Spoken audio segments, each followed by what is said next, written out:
प्रेम से बोले शंकर भगवान की जय। माता गौरा पार्वती गणपति ललनमा की जय। हर हर महादेव।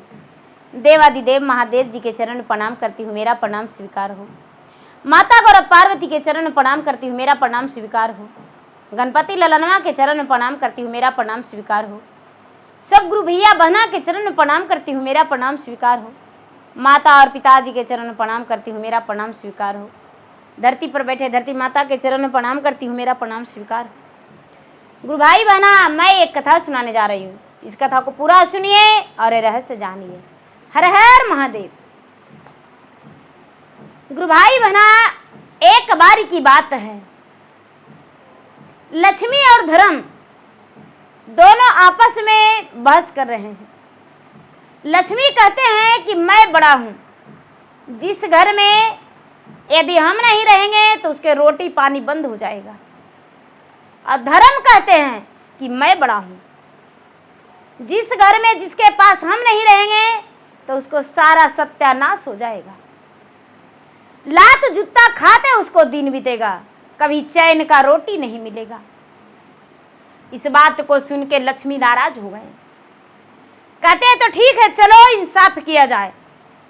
ब्रह्मा जी के पास गए, महाराज मेरा इंसाफ कर दीजिए। ब्रह्मा जी बोले कैसा इंसाफ? हे महाराज, मैं बड़ा हूं। लक्ष्मी कहते हैं मैं बड़ा हूं, जिसके पास हम नहीं रहेंगे रोटी पानी बंद हो जाएगा। धर्म कहते हैं कि हे महाराज, मैं बड़ा हूं, जिसके पास हम नहीं रहेंगे लात जूता खाएगा और जीवन उसका नरक बन जाएगा। ब्रह्मा जी बोले आपका इंसाफ मुझसे नहीं होगा, आप भोलेनाथ के पास चले जाइए। और वहां पहुंच गए दोनों, लक्ष्मी और धर्म। लक्ष्मी और धर्म पहुंच गए तो नारद जी नारायण नारायण करते वहां उपस्थित हो गए। क्या बात है माता, आप बड़े सौभाग्य से यहां दर्शन दे दिए और आप भोलेनाथ के पास आ गए हैं। लक्ष्मी कहते हैं कि क्या बताऊं नारद। धर्म बोलती है मैं बड़ा हूं, और मुझे कहना है मैं बड़ा हूं, और बड़ा मैं हूं ना, जिसके पास हम नहीं रहेंगे उसके पास रोटी पानी बंद हो जाएगा। इस बात को सुन के शंकर भगवान मुस्कुरा गए और कहने लगे इसके लिए तो मेरा कोई जवाब नहीं। नारद जी कहते हैं माते, आप मृता भुवन में चले जाइए, और मृता भुवन में एक राजा विक्रमादित्य बहुत बड़ा राजा है, न्याय प्रिय राजा है। सत्य का सत्य बोलेगा, धर्म का धर्म बोलेगा, झूठ का झूठ बोलेगा, पाप का पाप बोलेगा। बड़ा न्याय प्रिय राजा है माता, आप यदि उसके पास चले जाएंगे तो आपका न्याय मिल जाएगा। लक्ष्मी और धर्म दोनों राजा विक्रमादित्य के नगरी में पहुंच गए। राजा विक्रमादित्य अपने राज सिंहासन पे बैठे हुए थे, लोगों का न्याय में लगे हुए थे। लक्ष्मी और धर्म दोनों पहुंच गए। राजा विक्रमादित्य दोनों को देखकर चरण छूकर प्रणाम किए, राज सिंहासन छोड़कर खड़े हो गए। हे माता, आप बैठ जाइए, और क्या काम है मुझसे जो बताइए, मैं आपको काम को सबसे पहले करूंगा। लक्ष्मी और धर्म दोनों कहते हैं हे राजन, मेरी बात सुनो। इस संसार में क्या मेरे बिना कोई किसी का काम चल सकता है? राजा विक्रमादित्य बोले नहीं। धर्म बोले हे राजन, मेरी बात सुनो, क्या मेरे बिना कोई भी जीवित रह सकता है? राजा विक्रमादित्य बोले नहीं। तो बड़ा कौन, धर्म या लक्ष्मी? राजा विक्रमादित्य बोले हे माते, यदि दुख न माने तो धर्म बड़ा है, धर्म है तो धन है, धर्म नहीं तो धन नहीं। सबसे बड़ा धर्म है। इस बात को सुन के लक्ष्मी माता नाराज हो गए और बोले कि अच्छा, तूने अच्छा इंसाफ किया है, तो ठीक है, तुम्हारे पास से मैं हटता हूं। ठीक, लक्ष्मी माता नाराज होकर और राजा के पास से हट गए। राजा के धन संपत्ति सब कोयला में बदल गया। लक्ष्मी माता क्योंकि हट गए, राजमहल राजा को नष्ट हो गया।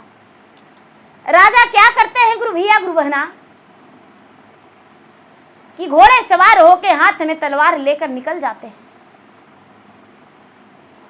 चलते चलते चलते चलते चलते चलते बड़े दूर चल जाते हैं।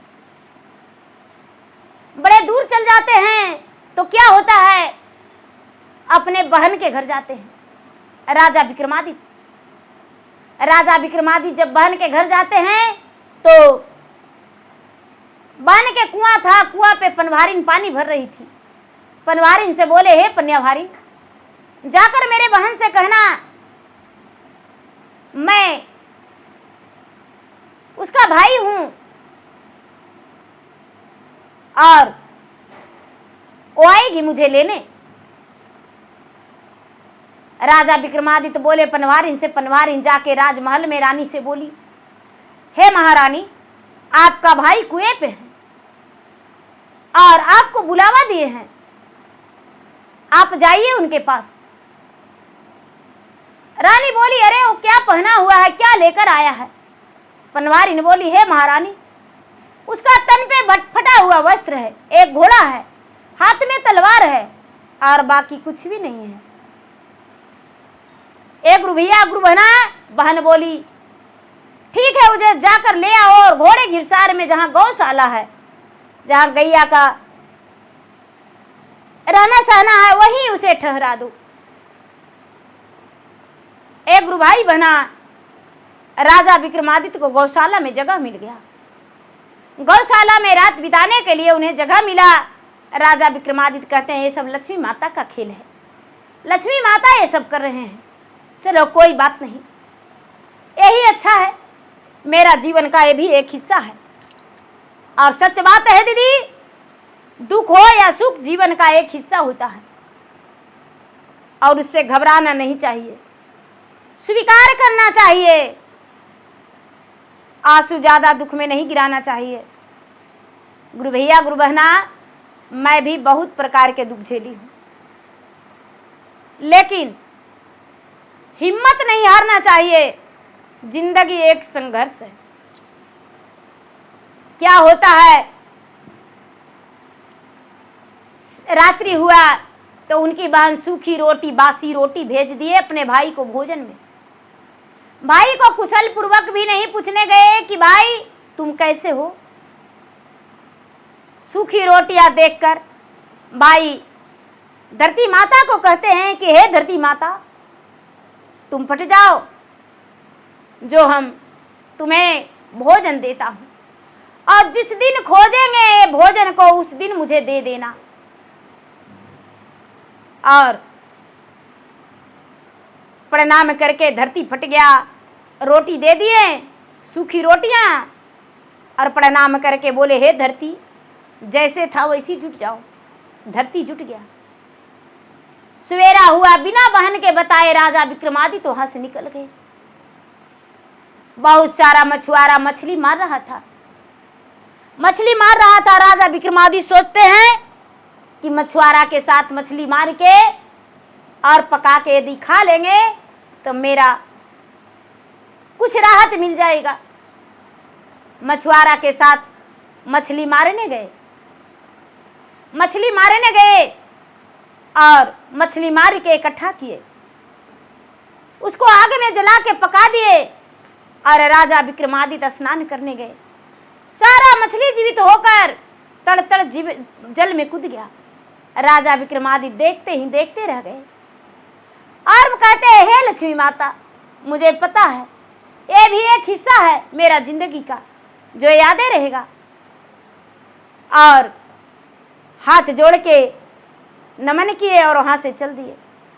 चलते चलते चलते चलते अपना दोस्त के यहाँ पहुंचे राजा विक्रमादित्य। जब अपना दोस्त के यहाँ पहुंचे और कुएं पर गए और जाकर पन्यवारिन से बोले कि जाओ, यहाँ के जो राजा हैं जिनके लिए पानी भरती हो उन्हें बोल दो कि आपका दोस्त आए हैं राजा विक्रमादित्य। और जाके पनिहारी ने बोली, हे राजन, आपका दोस्त आए हैं, कुएं पे है, फटी वस्त्र में है, हाथ में तलवार है, घोड़े पे सवार है। उनका दोस्त दौड़ते भागते आए और राजा को आओ भगत करके ले गए अपने राजमहल। अपना जहां कक्ष में सोते थे उसी कक्ष में उन्हें बैठाए। 56 प्रकार के व्यंजन का नाश्ता मिला और उसके बाद भोजन कई प्रकार के मिला। राजा विक्रमादित्य जब भोजन करने लगे तो उनका दोस्त का पत्नी का एक 9 लखा हार था जो खूंटी में था और खूंटी निगलने जा रहा है। खूंटी निगल गया। उनका पत्नी जब प्रश्न देने आई तो कहती है कि ए चोर डाकू लुटेरा, मेरा 9 लखा हार तूने चुरा लिया। इस खूंटी में टंगा हुआ हार मेरा कहाँ चला गया? राजा विक्रमादित्य का दोस्त कहते हैं कि अरे मेरा दोस्त चोर नहीं है, इतना बड़ा लालछन मत लगाओ। और राजा विक्रमादित्य भोजन करते हुए हाथ फेर दिए, भोजन संपन्न कर दिए। सवेरा हुआ वहां से निकल गए गुरु भाई बहना दूसरे राज्य में चले गए। दूसरे राज्य में चले गए, एक वृक्ष के नीचे भूखे प्यासे सोए हुए थे। जब सोए हुए थे तो उस राज्य के राजा के यहाँ चोरी हो गया था, सारा धन संपत्ति लुटा गया था। पूरे पहरेदार सेना सिपाही चारों तरफ घूर रहे थे, लेकिन होता है क्या, जितना धन संपत्ति था लक्ष्मी माता सारे धन संपत्ति को ले जाके राजा विक्रमादित्य के चौबगल रख दिए। और राजा के सेना सिपाही चारों तरफ घूम रहा था। घूमते घूमते उस वृक्ष के पास गया तो देखता है कि एक मुसाफिर सोया हुआ है और पूरा जितना राजा के यहाँ दौलत चोरी हुआ सब वहां पर जमा है। राजा को पकड़ लिया और पकड़ के राज दरबार में ले गया। राज दरबार उसे खूब पिटाई किए और उसके बाद सेना सिपाही को आदेश दे दिए, गुरु भाई बहना, राजा साहब को पैर हाथ काट दिया गया और काट के और खंडर में फेंक दिया गया नाले के किनारे। राजा साहब दर्द से पीड़ित राजा विक्रमादित्य एकदम व्याकुल थे। उनके दर्द के मारे एकदम प्राण तड़प रहा था। लेकिन राजा विक्रमादित्य कहते हैं कि ये लक्ष्मी माता की नाराजगी का सब खेला है।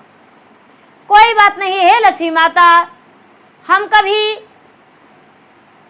गलत रास्ते पर नहीं चल सकते हैं।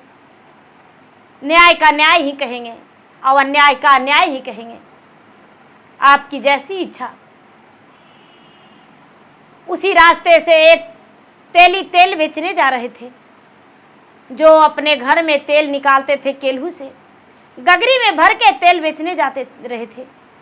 जब राजा विक्रमादित्य को नजर पड़ा तो कहते हैं कि हे पितामह, मुझे थोड़ी सी तेल दे दीजिए जिससे मेरा दर्द का आराम मिल जाए, शरीर का दर्द से आराम मिल जाए। और जो तेली थे साहब जी वो दयालु थे। वो कहते हैं कि ठीक है, तुम्हारा क्या कर्तव्य था जो तुम्हारा पाँव हाथ कटा हुआ है, लो हम तेल दे देते हैं। राजा विक्रमादित्य बोले, हे दोस्त, मेरा बदन पे यदि लगा देता तो अच्छा रहता, क्योंकि मेरा तो पाँव हाथ कटा हुआ है, मैं कैसे लगाऊं तेल। अब क्या होता है, वो लगा के साहब जी और बोले साहूकार कि अरे दोस्त भी बोलता है और उसके बाद दया भी दिखाता है, चलो ठीक है। तेल लगा के साहूकार जब अपना गगरी भरा तेल बेचने गए तो उसका गगरी का तेल खत्म होने का नाम नहीं ले रहा था। धीरे धीरे शाम हो गया बेचते बेचते, लेकिन गगरी का तेल भरा का भरा रह गया और रुपया सब दिन से ज़्यादा 10 गुना हो गया। साहूकार घर गए और गगरी रखे तो उनका पत्नी बोली, हे स्वामीनाथ, हे स्वामीनाथ, आप प्रतिदिन तो समय से आ जाते थे तेल बेचकर, लेकिन आज क्या हो गया जो आज पूरा गगरी भरा के भरा है, आपका तेल नहीं बिका। साहूकार बोले, अरे प्राण प्रिय, आज ऐसी बात नहीं, आज मेरे पास रुपये देखो कितना है। आज मैं एक पांव कटा हुआ था, हाथ कटा हुआ था, उसे मैं थोड़ा सा तेल दे दिया और बेचने गया तो मेरा दिन भर अच्छा बोहनी रहा, उसी के कारण मेरे पास इतना पैसा हो गया। साहूकार की बात सुनकर साहूकारिन बोली, हे स्वामीनाथ, तो जाके राजा से आज्ञा लेकर और उसे घर ले आइए। राजा के पास साहूकार गए और राजा से बोले, हे राजा साहब, जिस व्यक्ति को पांव हाथ काट के फेंकवा दिया गया है, क्या उसे मैं अपने राजमहल ले जा सकते हैं, अपने घर के अंदर ले जा सकते हैं? अपना पुत्र बनाकर उसे रखेंगे, क्योंकि मैं निसंतान हूँ, मेरा घर में कोई संतान नहीं है, और लूल्हा को क्या काम? राजा बोले बेदर्दी से, अरे उससे मेरा कोई काम नहीं, वो चोर डाकू है, लुटेरा था, मैंने उसे पैर हाथ काटवा कर फेंकवा दिया हूँ, ले जा सकते हो। साहूकार उसे अपना घर ले गए। साहूकारिन उसे स्नान करवाई, पूरा बदन में तेल लगाई। अब तो राजा विक्रमादित्य का धीरे धीरे आराम होने लगा जख्म। धीरे धीरे समय बीतता जा रहा था। साहूकार के घर में इतना सुखी हो गया, इतना सुखी हो गया कि दिन दोगुना रात चौगुना घर में आमदनी हो गया। उनके घर में अब कोई कमी नहीं। साहूकार कहते हैं कि इससे आने का चमत्कार हुआ, ये मेरे घर में आया और मेरा घर में चमत्कार ही हो गया, लगता है कोई अच्छा व्यक्ति है, कोई महान व्यक्ति है। धीरे धीरे समय व्यतीत होते रहा।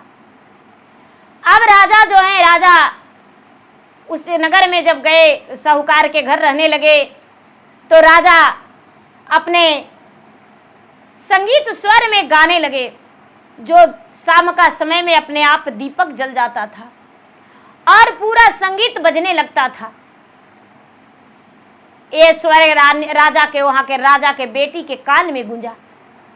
जब कान में गूंजा तो वो सोचती है कि लगता है कि राजा विक्रमादित्य इस नगर में आ गए हैं। उनके मन में खलने लगा। राजा विक्रमादित्य अपने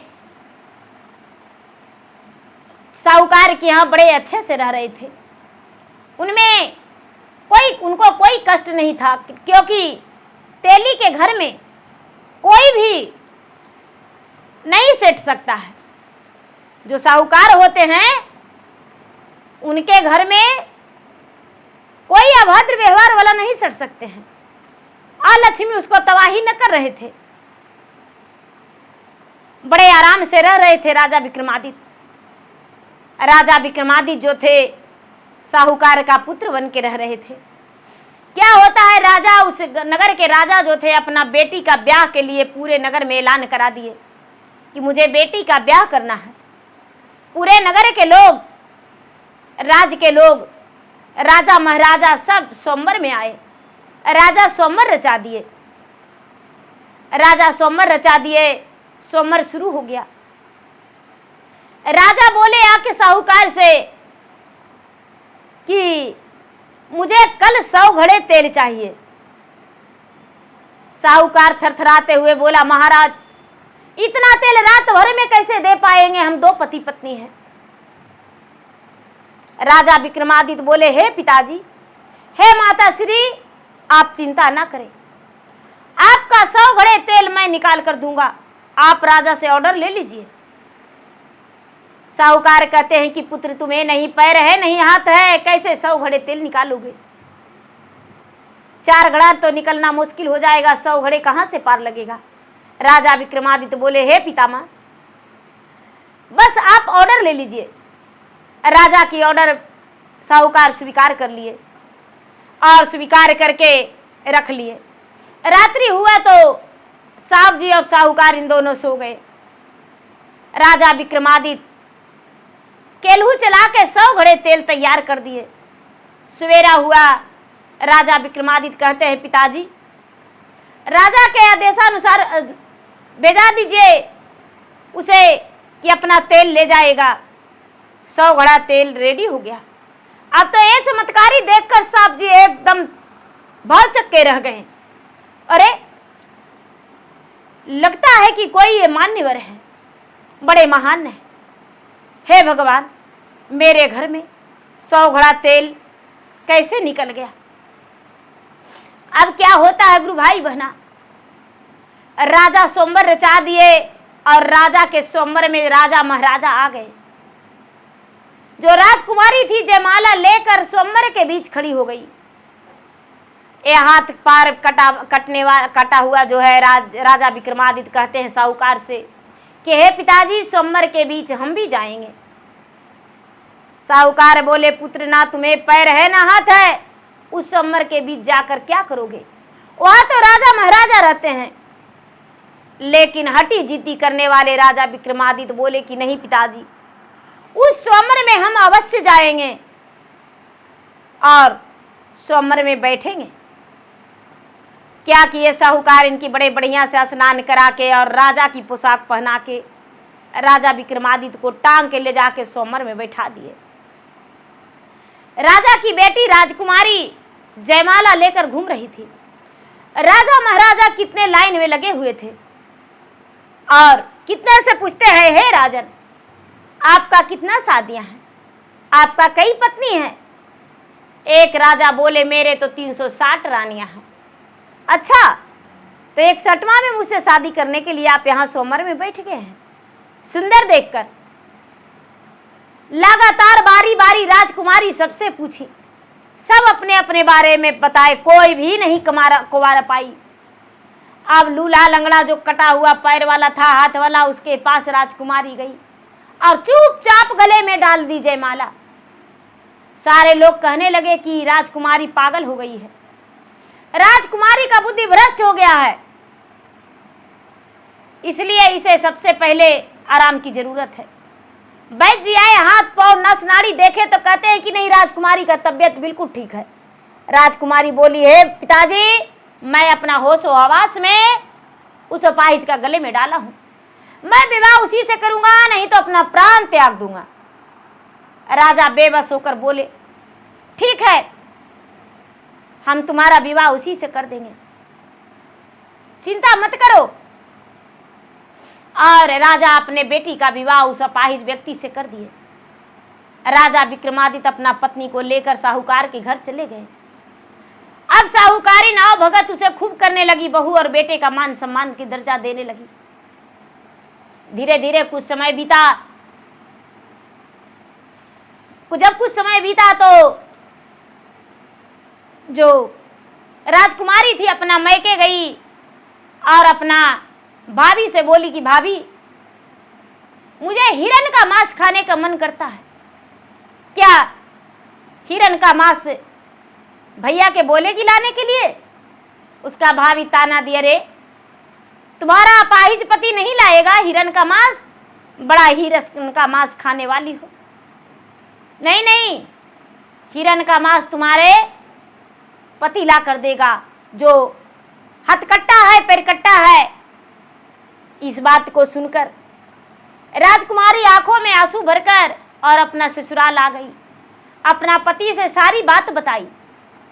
उसके पति कहते हैं कि अरे सुनो मेरी बात, जाओ अपना पिता से बोलना कि पिताजी, जो मेरे पति का तलवार है वो तलवार दे दीजिए और घोड़ा,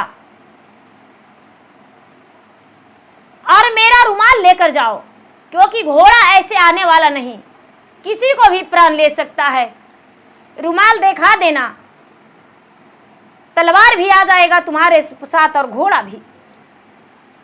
राजकुमारी रुमाल ले ली और अपना मैका गई। उसकी भाभियां देखकर ताना मारने लगी, अरे फिर से आ गई हो कलमुही, अपने पिता की समाज में सर झुकाने वाली, लूला लंगड़ा से ब्याह करने वाली।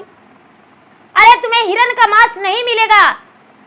राजकुमारी बोली, भाभी ताने मत दो, हम इस बार हिरण का मांस लेने नहीं, अपने पति का तलवार और घोड़ा लेने आया हूं। राजकुमारी का भाभी बोली, ठीक है ले जाओ, वो घोड़ा तो तुम्हारा ऐसे ही जान ले लेगा, तुम्हें तो अपना पांव धर के प्राण खींच लेगा। घोड़ा के पास गई राजकुमारी और तलवार के पास, तलवार नागिन की तरह, कैंची की तरह तड़पने लगा और उसे गर्दन उतारने का कोशिश किया। और घोड़ा जो था फुफकार मारने के लगा, दो गोड़ी पर उछलने लगा कि हम किसी को सवारी नहीं कर सकते। राजकुमारी पूरा बेचैन हो गई, अब कैसे ले जाएं? रुमाल दिखाई और रुमाल दिखाकर तलवार को हाथ में ले ली। तलवार एकदम सीधी सपाटा एक डंडे की तरह रह गया हाथ में। घोड़ा जो था सीधे रास्ता एकदम राजा विक्रमादित्य के पास चला गया। राजा विक्रमादित्य अपने माता पिता साहब जी यानी साहूकारिन को कहते हैं कि पिताजी, माता जी, आप मुझे राजा का वस्त्र पहना दीजिए। साहब जी और साहूकारिन और राजकुमारी तीनों मिलकर राज पोशाक उसे पहना दिए और कहते हैं कि मुझे घोड़े पर सवार कर दीजिए। तीनों मिलकर घोड़े पर सवार कर दिए। राजा विक्रमादित्य घोड़े सवार हो गए और कहते हैं कि मुझे तेगा धरा दीजिए। राजा विक्रमादित्य तेगा हाथ में ले लिए। अब तो साहसी राजा बन गए। एकदम लग रहा था कि उनका घोड़ा उड़ने लगा। साहूकार और साहूकारिन देखकर भौचक्के रह गए। अरे, हमें तो लग रहा था घोड़ा का सवारी कैसे कर सकते हैं, हाथ कटा हुआ, पांव कटा हुआ है, लेकिन ये तो साहसी राजा है, लगता है कोई देवी देवता है और मैं इनसे अपने घर का काम करवा रहा था। ए गुरु भैया, ए गुरु बहना, राजा विक्रमादित्य जंगल की ओर चले गए। जब जंगल की ओर चले गए तो क्या करते हैं कि जितना उन्हें हिरन मिला सबके कान और पोंछ काट के एक थैली में रख लिए। कान और पोंछ काट के शिकार के नाम से थैली में रख लिए और एक तालाब के किनारे आ गए। जो उनका पत्नी का भाई था यानी राजा विक्रमादित्य का साला, और शिकार करने गया। देखा, अरे आज तो मुझे हिरन मारने में बड़ा मजा आया, शिकार करना आसान हो गया। ये कान कटा हुआ, पोंछ कटा हुआ, इसे मार कर लेकर चले जाएंगे घर। हिरन को मारकर और राजा विक्रमादित्य का साला जो है वो ले जाने लगे। बड़ा जोरों से प्यास लगा। उस जगह पे राजा विक्रमादित्य एक जोगी का रूप धारण करके गंगा के तट पे बैठे हुए थे। जब पानी पीने का कोशिश किया, राजकुमार राजा विक्रमादित्य जोगी के रूप धरे कहते हैं कि अरे मूर्ख, यहाँ पानी पीने का जानता है क्या नियम है? नहीं महाराज, मैं नहीं जानता। अरे मूर्ख, 5 चुट्टा इधर और 5 चुट्टा इधर चित्तड़ पे मारेंगे और दाग देंगे रड धिका के, तभी पानी पीना होगा, और नहीं तो ऐसे पानी नहीं मिलेगा। ए गुरु भैया, ए गुरु बहना, प्यासा राजकुमार बोला, महाराज जैसी इच्छा आपकी, लेकिन पानी मुझे पीने दीजिए। जोगी बने राजा विक्रमादित्य उसे चुट्टा से मारकर और दाग दिए और राजकुमार पानी पीकर चला गया। पानी पीकर और शिकार लेकर चला गया। उनका पत्नी देखकर बड़ा प्रसन्न हुई।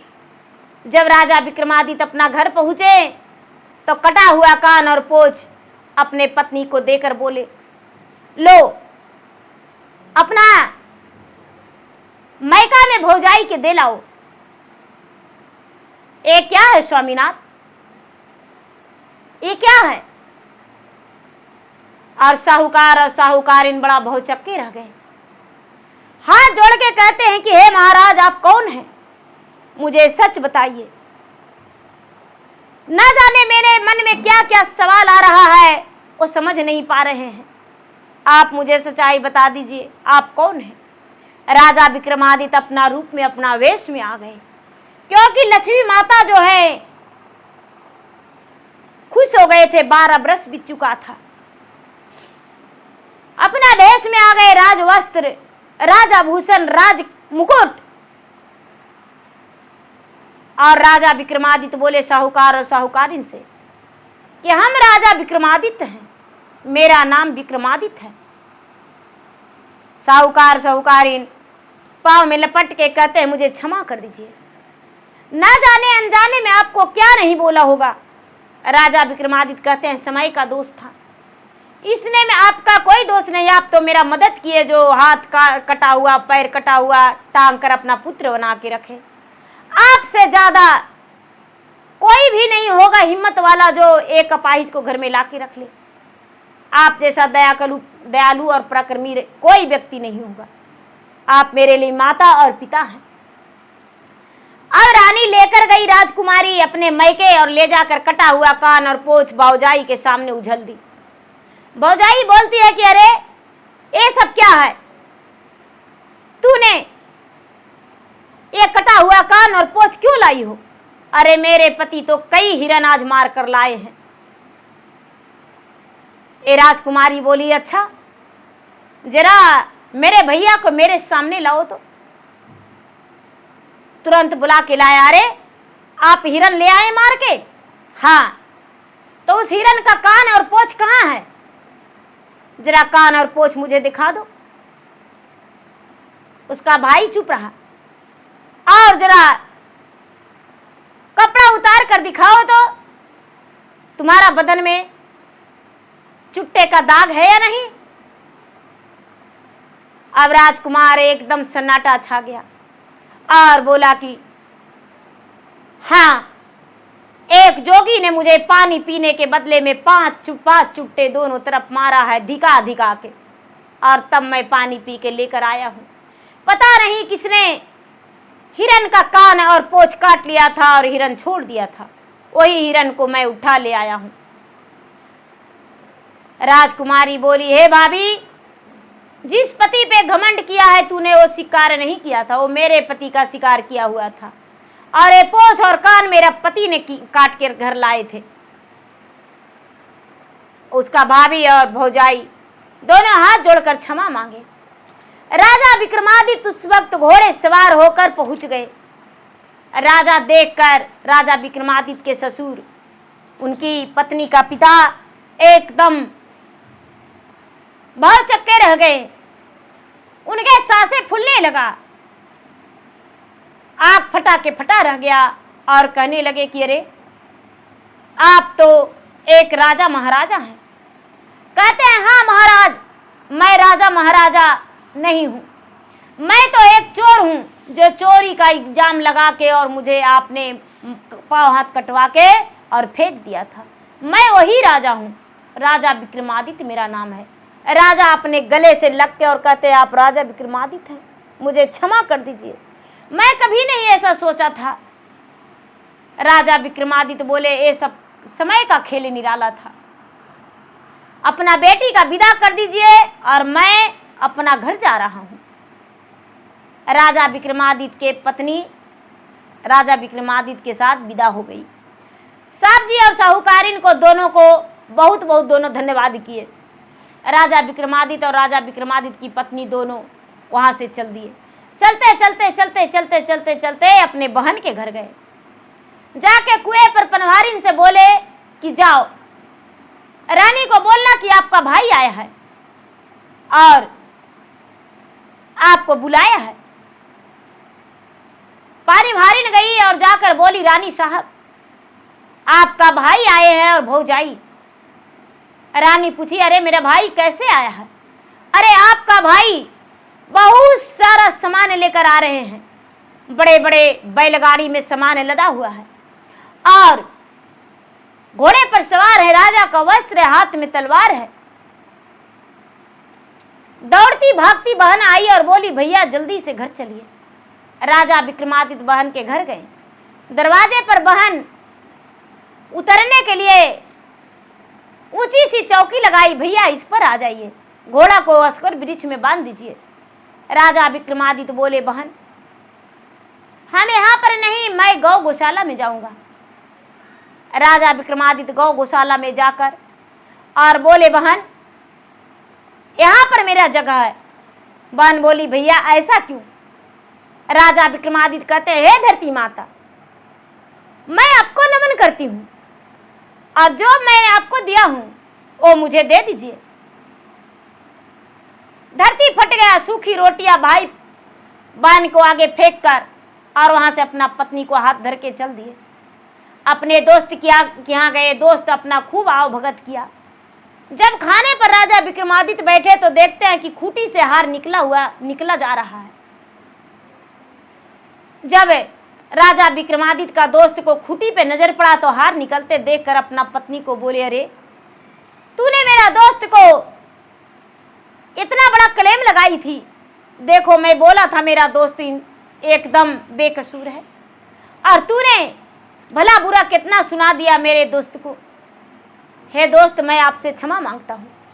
राजा विक्रमादित्य बोले, ये सब लक्ष्मी माता का खेल निराला था, इसमें भाभी का कोई दोष नहीं। दूसरा दिन वहां से चल दिए। जब राजा घर पे पहुंचे तो लक्ष्मी माता सोने का थाल में आरती लेकर खड़ा है राजा को आरती उतारने के लिए। राजा विक्रमादित्य लक्ष्मी माता के चरण में लपट गए। चरण में लपट गए आशीर्वाद लेने के लिए। लक्ष्मी माता मुख भरा आशीर्वाद देकर कहते हैं कि पुत्र, तुम मुझे क्षमा नहीं करोगे? सच है कि धर्म बड़ा है और लक्ष्मी छोटा। तूने अपना धर्म पे खड़ा रहा और मैं तेरा बिगाड़ता चला गया, लेकिन तू अपने धर्म पे बनाते रह गया और एक दिन विजय का प्राप्ति हो गया। हे पुत्र, मुझे क्षमा कर दो। लक्ष्मी माता को बात सुनकर राजा विक्रमादित्य मुस्कुराते हुए बोले, हे माता, आप ऐसी बात ना करें, मैं तो आपका पुत्र हूं और आप मेरी माता हैं, घर घर की माता है, संसार की माता है। आपके बिना पूरा संसार सूना रहेगा। जिस घर में आप प्रवेश नहीं करेंगे उस घर अंधियाला रहेगा, रोटी पानी बंद हो जाएगा। आपके बिना भी कुछ नहीं बनने वाला है, कुछ नहीं चलने वाला है। हे माते, मेरे घर में आप चारों कोना विराजमान हो जाइए। लक्ष्मी माता चारों कोन पे विराजमान हो गए और राजा विक्रमादित्य घर के अंदर गए। पहले की तरह एकदम किला महल बन गया और पूरे प्रजा लोग राजा विक्रमादित्य को स्वागत किए। पूरा प्रजा बधाई दिए। पूरा प्रजा जो है सब धूमधाम से खुशी से राजा का राजाभिषेक किए। विक्रमादित्य वहां का राजपाट फिर से चलाने लगे। तो देखिए गुरु भाई बहना, राजा विक्रमादित्य का ऐसे ऐसे कई कहानियां हैं। और राजा विक्रमादित्य एक पराक्रमी राजा थे, अच्छे राजा थे। तो गुरु भाई बहना, मेरा वीडियो अच्छा लगे तो मेरा वीडियो को लाइक करें, शेयर करें। चैनल पर यदि नए हैं तो चैनल का सब्सक्राइब करें, बेल आइकन घंटी को दबाएं, जो कि मेरा वीडियो का नोटिफिकेशन सबसे पहले आपके पास जाए, आप मेरा वीडियो सुन सके। कमेंट बॉक्स में हर हर महादेव, जय शिव गुरु जरूर लिखे। धन्यवाद। हर हर महादेव, घर घर महादेव। तो एक बार प्रेम से बोले शंकर भगवान की जय।